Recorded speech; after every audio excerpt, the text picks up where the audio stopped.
તો આ તરફ છેલ્લા 4 સપ્તાહમાં ખાસ કરીને લીંબુના ભાવમાં નોંધપાત્ર વધારો થયો છે। હાલમાં બજારમાં લીંબુનો છૂટક ભાવ 300 રૂપિયાથી 400 રૂપિયા પ્રતિ કિલો રહેલો છે। તો લીંબુ કેમ મોંઘા થયા છે અને હવે આવનારા દિવસોમાં ભાવ ઘટશે કે નહીં તેના પર જુઓ આ રિપોર્ટ।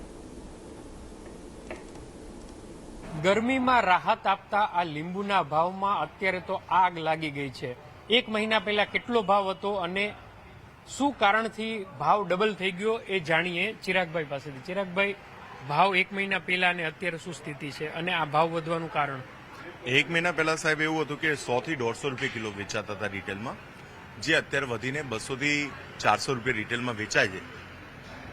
બીકોઝ ઓફ ગરમીનું પ્રમાણ વધારે છે અને પાછળથી માલની આવક ઓછી હતી, જેના લીધે અત્યારે માર્કેટ ફૂલ ટાઈટ થઈ ગયું હતું અને રિટેલમાં પણ માલ પહોંચતા થોડા ઊંચા ભાવમાં એમને વેચવા પડતા હોય છે। પરંતુ હજી તો ખાસો એવો ઉનાળો બાકી છે। શું લાગે છે, રિટેલની અગર વાત કરીએ તો કેટલા સમયમાં અંદાજે ભાવ છે એ ઘટાડો થતો જોવા મળશે? સાચી વાત છે।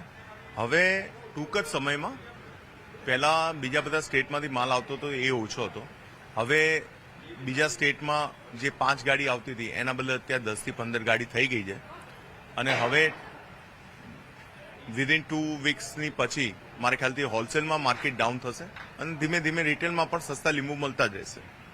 તો આશા રાખીએ કે ટૂંક સમયમાં જ જે અમીરો અને ગરીબોનું પીણું બની શકે છે એવા લીંબુના ભાવમાં ઝડપથી ઘટાડો થાય। કેતન જોશી, અમદાવાદ।